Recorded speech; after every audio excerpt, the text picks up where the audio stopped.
কি করছো? এই যে গরুটা নিয়ে আছি। গরুটা রোদে জলে ভিজছে কেনে? আরে রোদে জলে ভিজছে কেনে, গোয়াল নাই। আর এখন সরকার থেকে তো গরু বেচা বন্ধ করে দিয়েছে না, তাহলে গরুটা বিক্রি হচ্ছে না, তাহলে গোয়ালও নাই, তাহলে কোথায় রাখবো? ওই জন্যই রোদে উঠছে আর জলেও ভিজছে, কি করব। সেই তো দেখে খুব খারাপ লাগছে। তো তুমি কি করতে এসছো? আমি ঘরে সার্ভে করতে আইছি। তো ঘরে সার্ভে করতে এসছো মানুষের থাকার তারে, কিন্তু গরু থাকার তারে একটা গোয়ালেরও সার্ভে করো, দেখো যদি একটা গোয়াল হয়, করা যায়।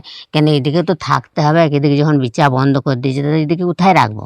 হ্যাঁ, এইটা তো একটি কথা আসছে।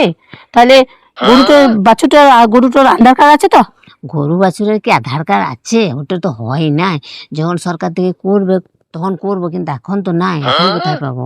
কিন্তু এদের অবস্থাটা তো বুঝতে হবে। সরকার থেকে যখন বিচা বন্ধ করেছে, তাহলে না বিক্রি হলে আমি রাখবো কোথায়? না, এইটা সত্যিই ভাবার মতো একটি কথা বটে। আর গরুর তো মনে করো জানোই, বছরে একবার করে বাচ্চা হয়, তাহলে প্রত্যেক বছর একটা করে বাচ্চা যদি হয়, এবারে 5 বছরে 5টা বাচ্চা, তাহলে গোয়ালটা কোথায় পাবো? তো না, একটি বড় সড়ো গোয়ালের দরকার, সত্যিই দরকার। এই এই ব্যবস্থাটা আমি সরকারের সাথে বলি গা, এইটার জন্য আমি দরখাস্ত দিই গা। যদি পাওয়া যায় তো পাবে নাকি? তাহলে ভালো হতো। আমার গরুটার কষ্ট পাচ্ছে, ওর মাটা তো আরো কষ্ট পাচ্ছে। তাহলেও আমি কাপড় ফাপড় ঢাকা দিয়ে কে, কিন্তু ওর মাকে তো দিতে পারি না, না। মা বড় গরু, কষ্টই হচ্ছে আর বিক্রিও হচ্ছে না। তাহলে ঘরের সার্ভে ছেড়ে আমি গোয়ালের সার্ভে করি গা।